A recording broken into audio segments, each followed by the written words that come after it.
ಉಳ್ಳದ ಎಲ್ಲಮ್ಮ ದೇವಿ ವರಪ್ರದಾಯಿನಿ ಸಿರಿಮಾತೆ,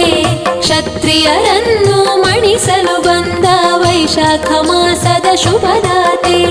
ಸಂಕಷ್ಟಗಳ ಅಳಿಸುವ ಮಾತೆ ಜಮದಗ್ನಿಯ ಸತಿ ವಂದಿಸುವೆ, 14 ಯೋಗಿಣಿ ರೂಪದಿ ಬಂದ 16 ಲೋಕದ ದೇವತೆ